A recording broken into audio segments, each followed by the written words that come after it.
introduction. So Ben Edmonds, right? Inventor, Me. that's you, with 20 years of experience in product design, innovation, and entrepreneurship. You've also worked 10 years at Dyson, and now you're with your new venture, Innovation Ben. And this is what we're going to talk about today. So thanks for coming on the Polo Lamb Experience so that you can share main knowledge with educators around the world. Let's start with some quick fire questions to get a little bit more, sure to know more about you, Ben. Let's go. Okay. First question. Sure. Design on paper or computer? Oh, these were not the questions. You gave me questions, and then fine. Paper. These are the quick fire questions No, made by that's ChatGPT. Wasn't ready. You don't No, it's exactly. good. You I like don't need to think. It has nothing to do with that's anything fine. particular. Paper. Paper. So you're a paper design on guy. paper. Okay. Yeah. Interesting. Because I don't. Am I allowed to expand on my answer? You can. Yeah, of course. Okay. You will immediately. If you want to learn about me, I'm a talker. I enjoy talking. But here's the thing: paper, because it's immediate, and because whilst technology, I love technology, but there's a real danger with technology that you just it becomes like a crutch, and then you rely on it, and sometimes it doesn't work, and then other times you get so obsessed with it, you get entirely lost in it, that you lose focus on what it is you were supposed to be doing in the first place. I love my sketchbook. I've got millions of them. They go back years. I've literally just run out. I need a new one. But yes, one of these amazing pencils from, let's hold it the right way up. They're these arty ones. Like 0.7mm Rotring. They're the absolute daddy. It's beautiful weight in your hand, sketchbook and a bit of paper, or a biro and my arm, or a whiteboard and a pen. I don't care where I am. I'll find something to write on. Interesting. Paper. Dogs or cats? Oh, okay. You are really confusing me now. Dogs or cats?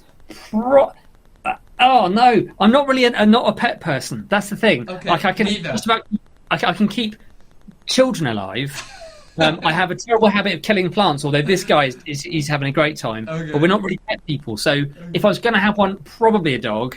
But I haven't got time. I'm the same. I love the dogs, but I can't be bothered to look after them really. I just quite like the cats are independent. I quite like that. Like I saw a dog earlier just like wandering the streets. That doesn't happen in this country. That was abnormal. I nearly got out, but somebody rescued it at the last minute. Okay. Next one. Minimalist or detailed design? Ooh. I think they can be one and the same, but I'm going to say detailed design. Detail. You like detail? Yeah. Okay. I do like my detail because it matters. Right, the small stuff really, really matters. I had a 3-hour interview once with this technical director, and we absolutely went off on it. I think it was supposed to be like an hour, but I reckon 2 hours of that we were literally talking about detailed design. All the details, right? Yeah, no, totally, all the details. Like for me, like the back of a TV, from a design point of view, and like the process is as important as the front, because it's the whole product. It's everywhere. The inside, it should be beautiful. You know, like if you've ever seen like an Apple product cracked open, like it's glorious on the inside. Literally, when I was on the plane yesterday, I was listening to the Diary of a CEO. Okay. And we talk about Steve Jobs, and we were talking about how he literally was so detailed about and perfectionist about the inside, the circuit board of an iPhone that nobody else sees. But for him, it's like so he knows. Exactly. He knows. You know, and sometimes you open up a product and you're like, it's an absolute abomination inside. There's like glue and gack and stuff, and it's just a mess. And you're like, if you don't care about that, how do you care about the product, right? I care about it. It matters to me. I love that. Yeah. Are you a team player or individual? Team all day long. Team. 100%. I've always said this. If you build the people, they always deliver the products. Always. That's my thing. Deliver the projects with the people. Love that. Beach or the mountain for holidays? I'm going to say beach because like Ibiza is like my second home. Really? So, no way. Oh man, yeah, we had a mad year. We one-way tickets, gave away everything we owned, moved to Ibiza. So it's got to still be a beach. Podcast. That's what I'm saying, man. It's a different chat. That's another podcast. Love that. I live in Tenerife, so you must know on the beach. Yeah. We know Tenerife very well. Yeah. I'm more of a mountain guy, but I live in Tenerife, and there's lots of beaches. Anyways, fiction or non-fiction? books? I'm going to say fiction. We love the MCU. Like, I don't read. I know people always say, "Oh, you should read this book." I'm like, I'm going to struggle to do that. I would love to listen to it in the car because I'm always driving somewhere. Audiobook. But interestingly, I'm not listening to stories when I do it. The reason I said fiction is because of the MCU. We love Marvel. Like, we've done the whole MCU. We're on our third go through it all because we just got a new telly, and it's even better now. It's really good. Lovely. Phone call or WhatsApps? Oh, phone call all day long. I like human interaction. So yeah, like there's too many flipping WhatsApp groups. I mean, my least favourite, like absolute grim death, is email. Just the absolute worst. I hate it. I've even written it. I don't know where I wrote it, but I wrote it somewhere, and I got a phone call out of the blue, and the person who's quite influential had read that I hate email, and so he phoned me. I was like, "You're already my people. This is great." Yeah, I don't like emails either. It seems like, I don't know, people just don't answer, so you might as well just call them up. I mean, the problem is, for example, now you're in the UK, and I'm like, I'm in Spain, so the problem is I wouldn't be able to just call you up. But I do prefer the phone call as well. No, rather than WhatsApp. Yeah. Next one. Sing or dance? Oh, well, I have a terrible track record with dancing. I broke my dancing almost selling, but I've got into karaoke recently because of Vietnam. Okay. But I did break my thumb in a bar in Shanghai on a work trip, and I broke my rib in a bar in Bristol. There's a direct correlation between me breakdancing and then snapping my own actual bones. Yeah, I'm trying to relive my youth and what I think I can do in my 40s. That I used to do in my 20s, I definitely can't do. So I've had to retire it for fear of ruining myself. So singing then. I'm going to singing then. I'm diverting now. In my 40s, I'm now going down the singing route, getting into my karaoke. I've even 3D printed some microphones recently that we've got in the living room, because every time everyone comes around here for a party, it inevitably ends up in karaoke. So Love that. Love to join one of the parties. We are the party house. Yeah, my daughter's first birthday party 15 years ago was an absolute riot. Crowd surfing in the living room. It was mental. Oh, next one. Football or cricket? Oh, kind of neither. Football, if it was going to be anything. Cricket, it's just an awful lot of standing. It's like golf is just like, I don't understand golf and bats and all that kind of stuff. Cricket, not really. Football, if anything, and primarily probably the women's game, because my dad had 3 girls and we love the Lionesses. So, probably football, if I've got to pick one. Okay, great. And the last one. Android or Apple? Oh, Apple all day long. Okay. Yeah. Yeah, I know people are like, oh no, I want to be able to change the settings. I'm like, I haven't got time to change the settings. I just want to open it and it works brilliantly, right, seamlessly, and then life is easier. I've barely got time to do the things I'm trying to do right now, let alone being able to like muck about with my phone and stuff.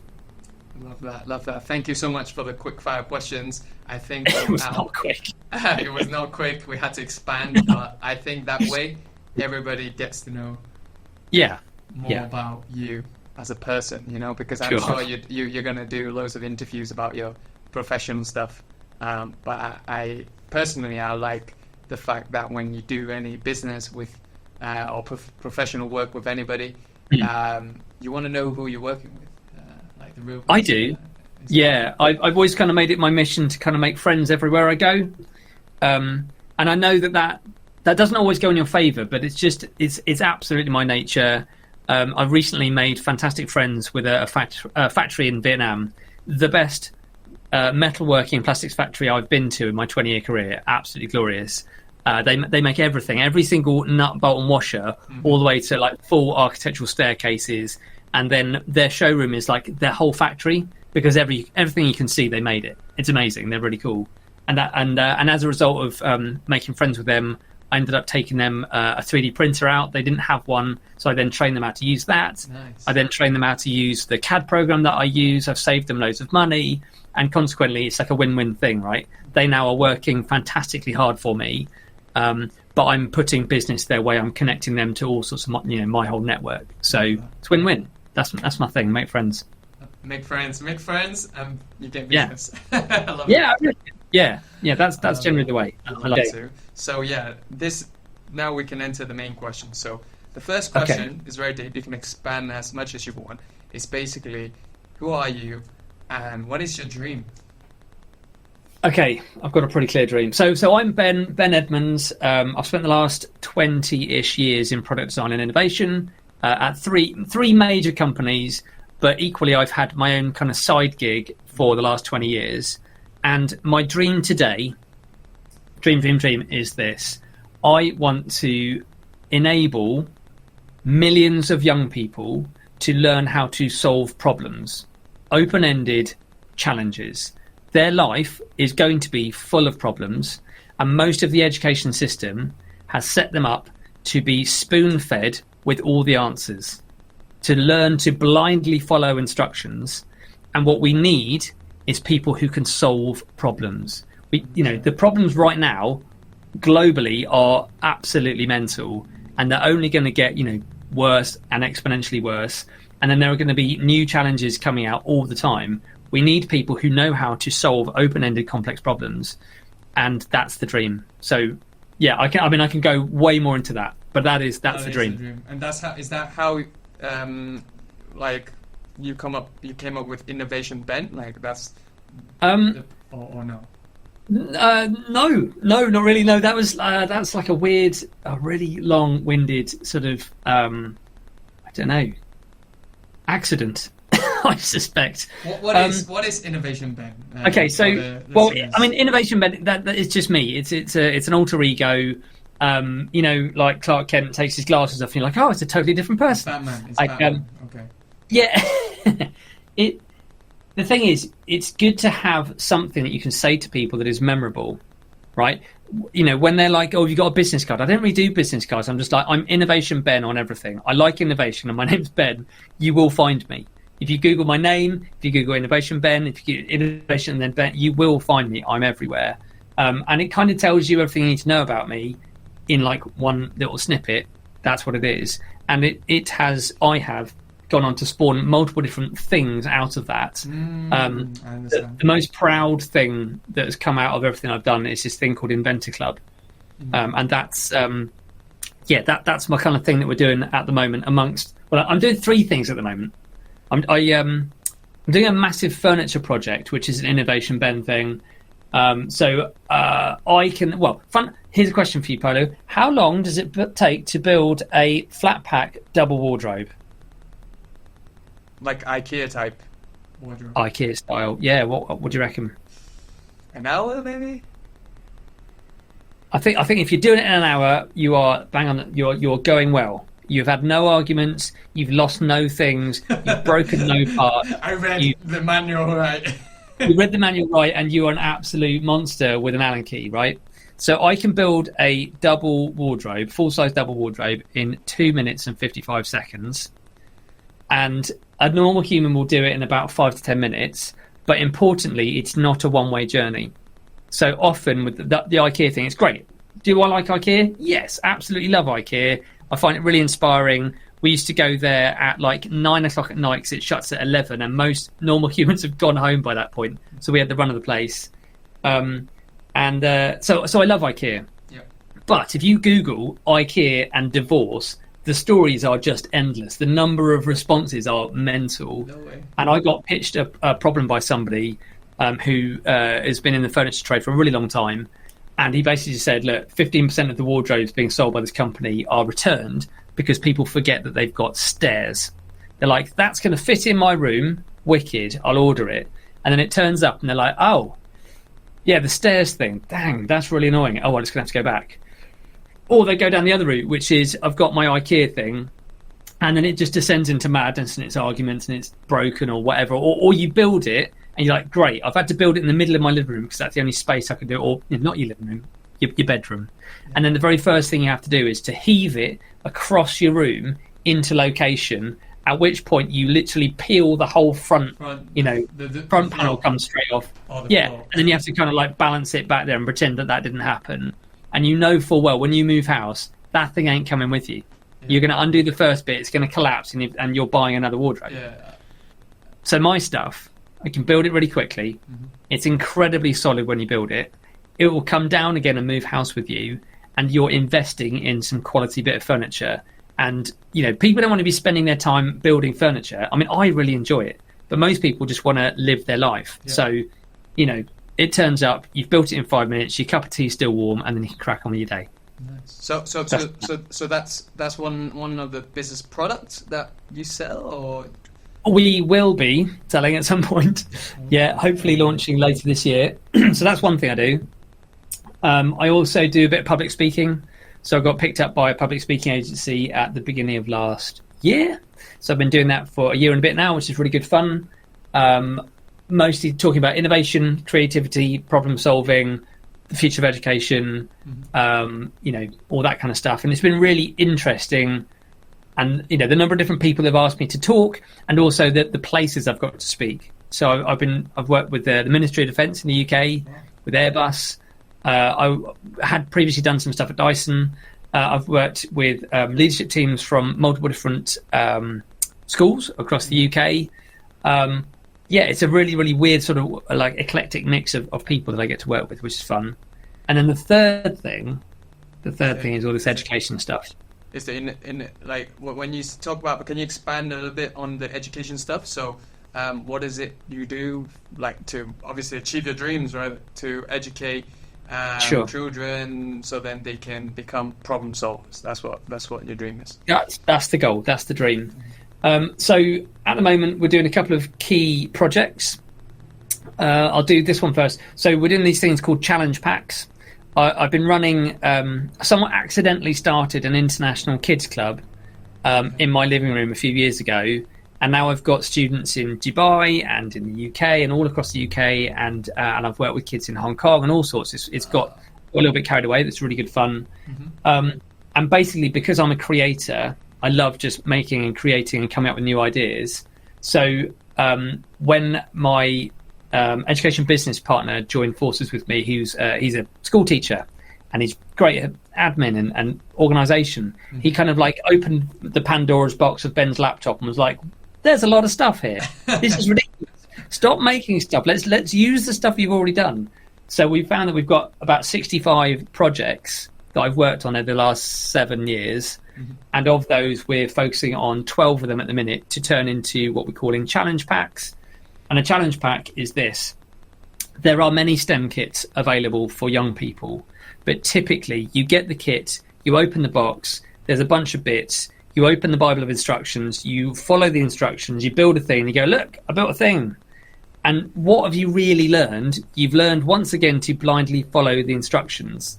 And when it's like, look what I made, you're like, yeah, of course you did. Like, if you didn't make that, I'd be questioning your capability, right? Yeah.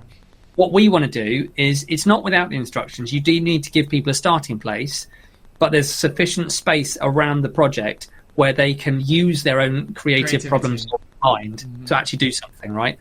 And the long-term goal, we're going to start with things where it's like 80% done, and the long-term goal is there's nothing in the box. It's not even a box. It's just a challenge. And, you know, we want to get to the point where it's like, actually, what is the problem you could solve? What problem do you want to solve? And like that's the long-term dream of it. We're going to start off, and it's going to be things like this. Yeah, can you give an example? Yes, this is a monorail, but it's made of cardboard. It's made of cardboard. What is a monorail? So it's got, what is a monorail? Yeah. Like a train on one track. Have you been on a monorail before? No? You must have been. I don't know. It was like the future of trains. You'll get on and off you go. It typically it will sit on one single track, and they can be above the track or they can be below the track. And so in this kit, you'll get the bits and bobs to be able to build up. There's this amazing motor inside it where there's the camera. Okay, so it's you actually make it move. You actually make it move. Yeah, no, 100%. Yeah. Yes. So it's primarily made of cardboard and some bits of laser cut bits and bobs. But whilst the track is there, how does the track get supported? What holds it up? What's the framework for that? You're going to design that and build that. And actually, does the monorail go on top of the track, or does it go beneath? So you get ones that sit on top and you get underslung ones. So if you want to do the easy one, you're going to build this little guy, and then you're going to build some stands. If you want to challenge yourself further, you're going to take the same innards and you're now going to add the structure to it so it comes down and underneath, and then you're going to build the body. So there's always an extension. We can always push you further.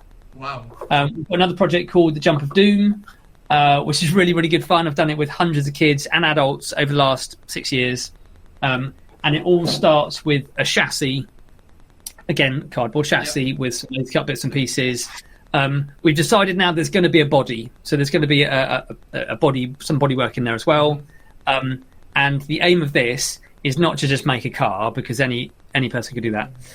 But no, this needs to go down a ramp, the biggest ramp you can possibly make in your home. And the aim is to jump it, and then there's a gap, and then it needs to land perfectly. Okay. Right, and it's glorious when it works. I should send you some footage, and you can like edit it over the top of this, because it's glorious when it works. So good. And then, importantly, there's a passenger inside. So you're going to put an orange into this, which now has some mass, and you need to work out where does it go. Yeah. And now we're talking about acceleration, we're talking about velocity, trajectory, we're talking about center of gravity. You can film it with your camera and watch it back in slow motion.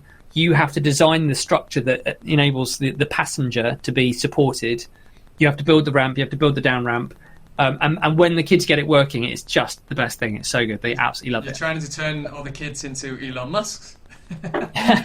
Well, yes. Yeah, essentially that. Well, although, there's some question over how creative he really is, or whether he takes the other ideas. But I don't want to get in trouble. I mean, he apparently he's an engineer, first principles. He tries to like put logic into everything, right? That's the thing, right? Exactly. It's like, what's happening? Right? We absolutely love failure. Like, failure is one of my favorite things in the world, because innovation doesn't happen if you're not failing. Mm-hmm. If you're not failing, you're probably not trying hard enough.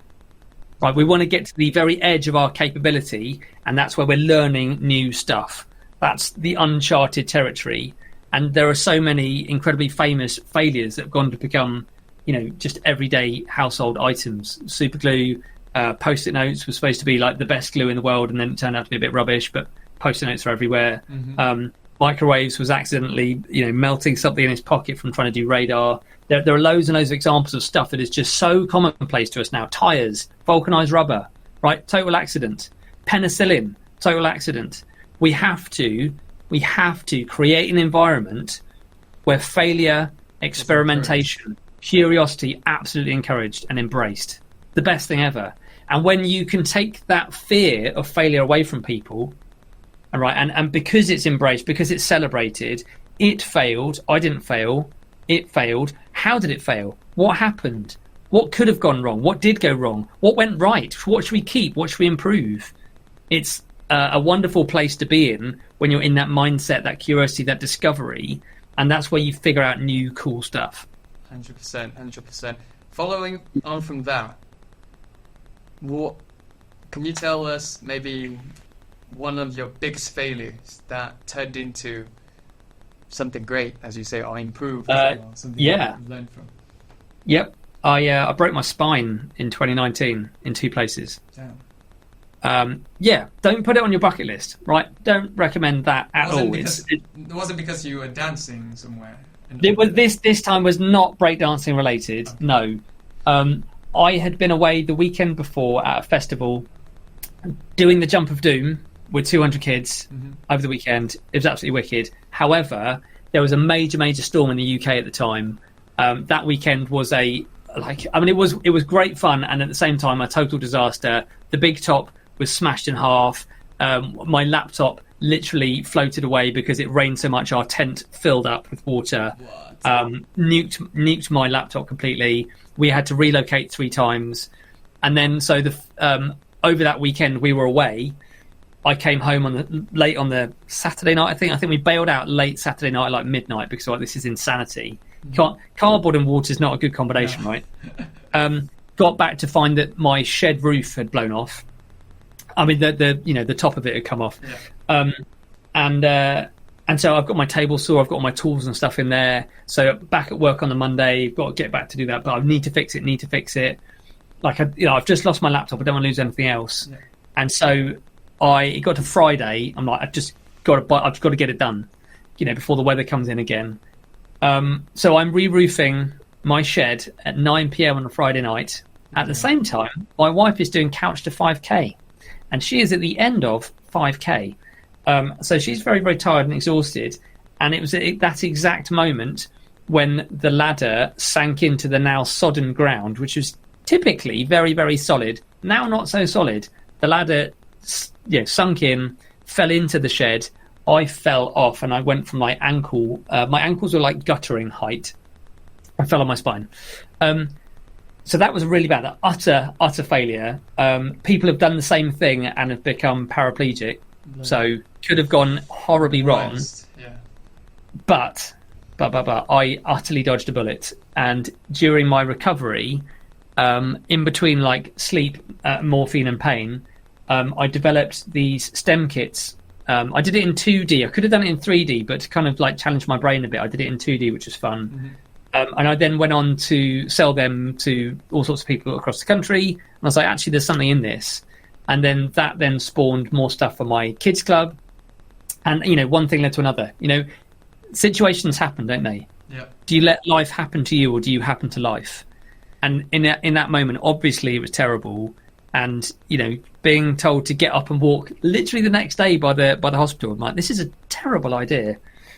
But I utilised the time to do something beneficial. I had that time off work, and I did something which has been transformative for my kids club. And a lot of what I learned in that time, not only about myself, about health and safety, my wife. I've done some really stupid things over the years, and my wife says I'm not, but I'm trying to be much more cautious than I used to be. Like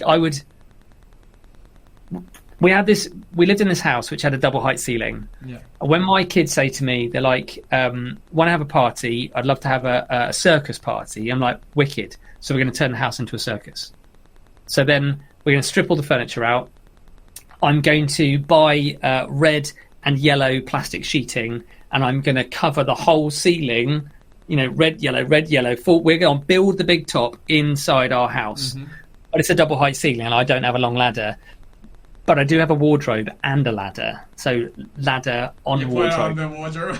Yeah. No, when I look back at the images now, I'm horrified at my own stupidity, and I didn't die then. It was basically, I was a ticking time bomb. I definitely was a ticking time bomb. And believing that I was, impervious to damage. Crazy story, but inspiring at the same time. Yeah. Because you can tell that because of this negative situation at that present moment, you managed to somehow turn it into something completely positive, long term. And not just for you, but for was there an ice cream truck or something that's going? It's a tax man. I call him the tax man. He comes and taxes me.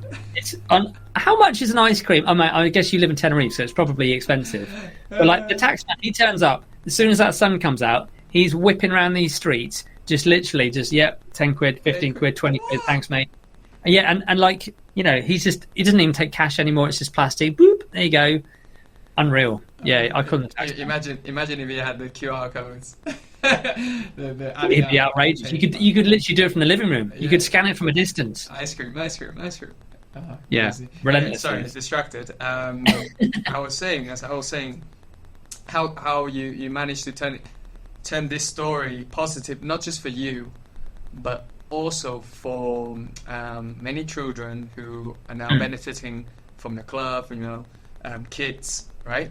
So please, because I have no idea how this works. How do you set up one of these events? What normally happens? Does a school contact you, or you see, well, maybe I can talk to this school and they might be interested? How does it work? Sure. Well, it's kind of like a few different things. So one thing is I live my life very publicly on social media. Mm-hmm. I found that people seem to enjoy what I do.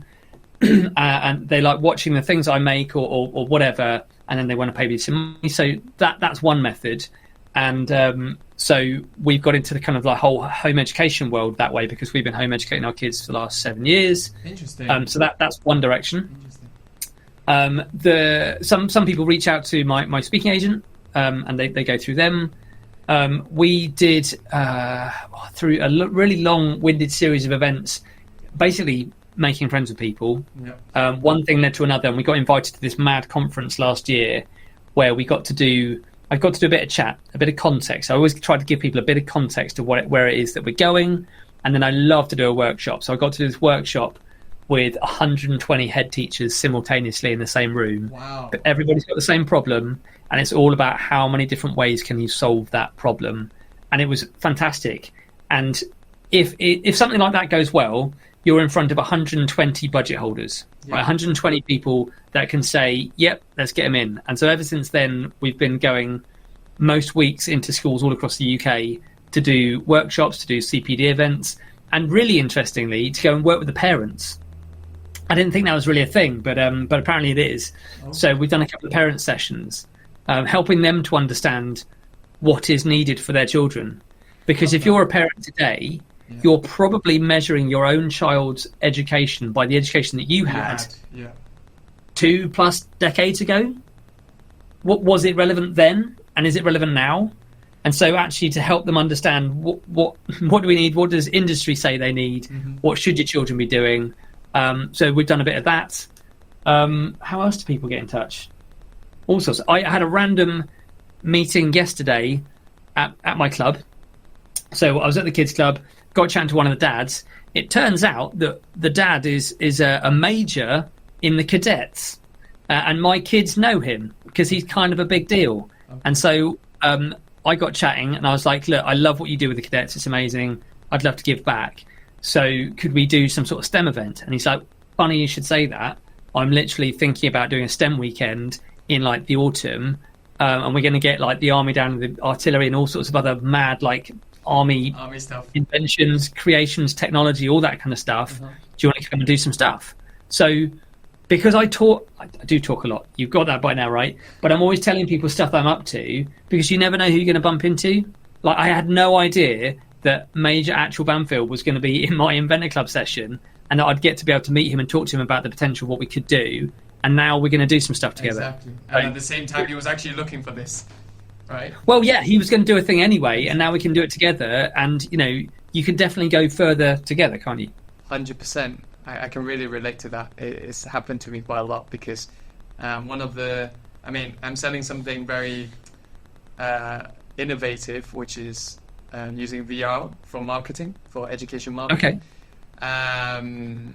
It's not something that schools are already doing and they already know, so they're not searching for it, basically, is what I'm saying. Right. So what I have to do is educate people through the phone. So I pick up the phone, call every single school available, see who's interested, etc. And most of the sales that I've had in my entrepreneurial journey has always been, we were looking to do something more innovative, to be able to help families understand what we offer. Not so then we can, obviously stand out from other schools as well who are just doing TikTok or Instagram posts. We are not doing anything at all. Not doing anything. Exactly. Not doing nothing. Exactly. I get back after a thing and I go on LinkedIn to and we did this thing and I'm going to tag you. Where are you? You're not on it. You're not on it. You should be on it. Exactly. But, yeah. Exactly. So you understand. Yeah. A lot of times it's because they already have something in mind or a problem that they wanted to solve. And I say, hey, I got this thing where I can help families interested in their school actually come to experience what I think it's a really great idea. Mm-hmm. So years ago when I set up the kids club in Swindon here, what I found is about 30% of the kids that kind of gravitate towards what I'm doing have got some sort of SEN requirements, so special educational needs. So to be able to show them, this is where you turn up, this is the door you're going to walk through, you're going to go down this corridor, you're going to take a left, this is the room, this is the environment, this is what we work with, this is what we do, I don't have those requirements. So you know how you often work out your own expectation, your own understanding, your own limitations or whatever. I didn't know this was a thing until somebody asked me to do it. So I was like, yeah, this is great. So I filmed this thing. And it's had like 20,000 views or something now because I keep sharing it. And it's great. you can keep going back to it and be like, oh, this is where we work. This is what we do. Oh, you want to see what it's like? This is what it's like. And it's so immersive rather than being like, turn up to the building and park in the car park. 100%. Okay, where do I go? It feels ominous, right? Yeah. You're like, come on in. Let me show you around. So I think I love what you're doing. It's really, really good. It's a great idea. It's funny enough, you're the second person that I've talked to on LinkedIn that have told me this same thing and said, yeah, like there are some special needs kids that, you know, for certain problems that they have, it would be great for them to be able to pre-visualize whatever school they're going to. Yep. And I thought, meet the teachers, see the place. Like it's a really interesting problem space to go and sort of explore and dive into, because it is a genuine problem. Like I really love solving actual problems, like things that really matter.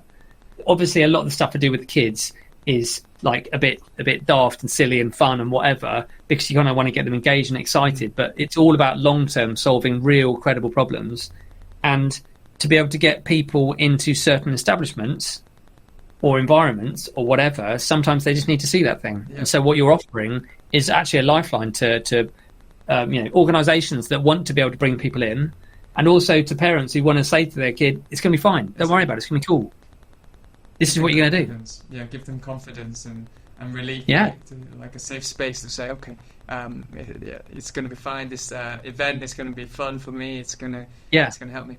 Love that. I need to. Comes back to that fear thing. Mm-hmm. I think it's really interesting how often humans operate out of fear. You know, some people are living out of an argument that they haven't yet had, but it might happen. And so they're responding and reacting in a way that seems totally disproportionate because they're fearful of what might occur, but it hasn't happened yet. You know, people, a lot of the schools I go into, more often than not, it's the girls, and they'll precursor their answer with, this is probably wrong, but, and then they'll, you know, so they put their hands up, you mean, and answer a question or something. If I ask them to answer a question, or if they come to me with a question, they'll precursor it with a thing that says, I already know I'm wrong, right? I already know that what I'm saying is rubbish, or daft. So you can't tell me I'm right. This might sound daft, right? This might sound silly, that kind of... Right. Okay, interesting. And so people are building those walls and those barriers of protection, because it all comes back to this fear of looking like an idiot, silly. People laughing at you. Mm-hmm. You know, it's fear. It's everywhere and it's rife. And that comes all the way back to the environment. Can you create an environment where we can remove fear? Because then what can we do? So that's what you're doing. That's what you're selling. You're removing fear, right? And welcoming people into an environment to say, check this out. Wouldn't it be amazing if? Wouldn't it be fun if you came here? Come and check it out. It's wicked. 100%. It's interesting. And that takes us to something that I've always based my attitude or actions on. Is when I was a lot younger, I saw a quote, which was, what was it exactly? If you ask a question, you're a fool for a minute or 2 minutes. But if you don't ask, you'll be a fool forever. And that's stuck with me a lot, because it's like, okay, you might be a fool now, but 10 years later, nobody's telling you, oh, we knew you didn't know this, and you asked these questions, because now you're an expert, because thanks to the fact that you asked that initial question, that made you look like a fool for a few minutes or seconds, but then on the long run, you learn something new, and now you're an expert. Yeah. So I've always been like that. And then it's moving people from just asking questions, because you've got to start somewhere. What's your entry level? But how do we move people towards asking good questions? Those profound questions, those ones that are truly meaningful. You know, again, I found when I do these workshops at schools, and I'm like, right, any questions? There's always somebody who's going to here's something, this is a bit funny. You're like, that's great, and I love it. I love your energy. That's awesome. Channel that into the project. But has anybody got a good, meaningful question that is useful? Because when you can start to exercise that muscle, you can start to be better at curiosity.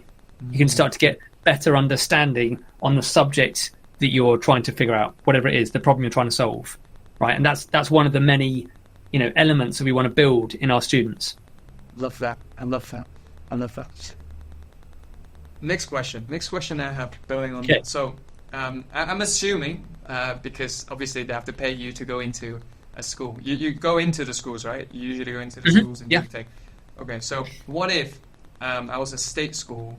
I have very low budget. I can't afford you, Ben. I can't afford you, Ben. But I still obviously want my children, my students to become problem solvers, innovators.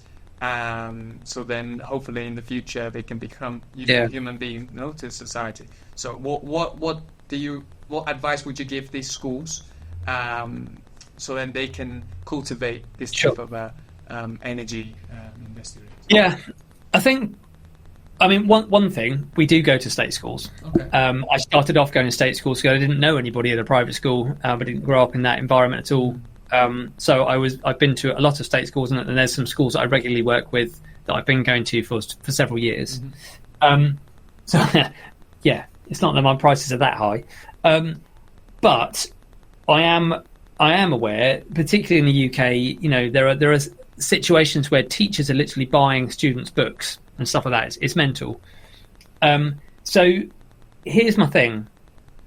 I love technology, absolutely love it. I've got a 3D printer there, I've got an industrial laser cutter. My workshop's wild, it's fantastic. But you don't need technology to be innovative, right? You don't actually need any of that stuff. You just need the right environment. Most of what we do is done with materials that are borderline rubbish.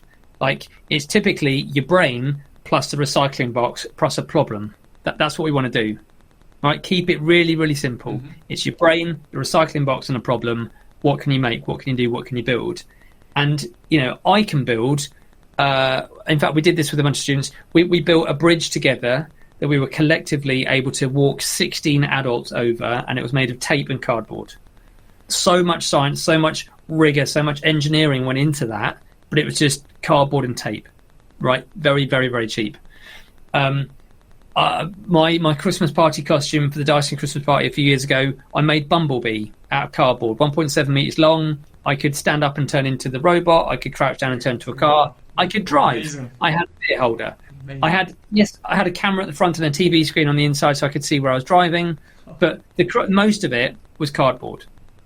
So you don't need loads of money to be innovative. You don't need the fancy building. The number of people, this blows my mind. They're like, when we've got the building, then we can be innovative.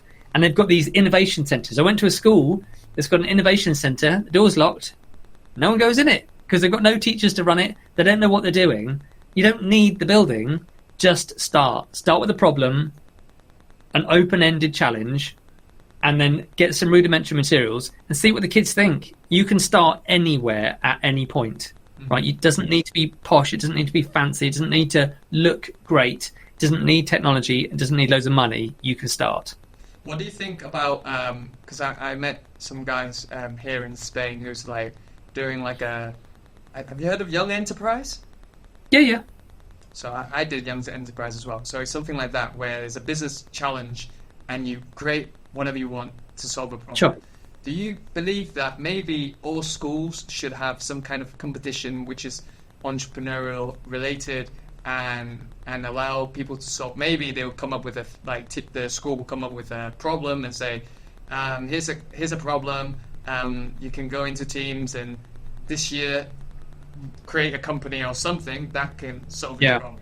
Do you reckon every school should? I'm massively in favour of that stuff. Look, life is full of problems, as I said, and projects. Most of the things you will do in your lifetime is some sort of project which is multi-dimensional and it happens over a long period of time and there's loads of different people involved in it and they've all got different abilities and different disciplines and they're all different ages. I am a massive favour of project-based learning. I think that the value in project-based learning is just absolutely fantastic. Multi-discipline problems being solved by lots of different people concurrently, I think, is wicked.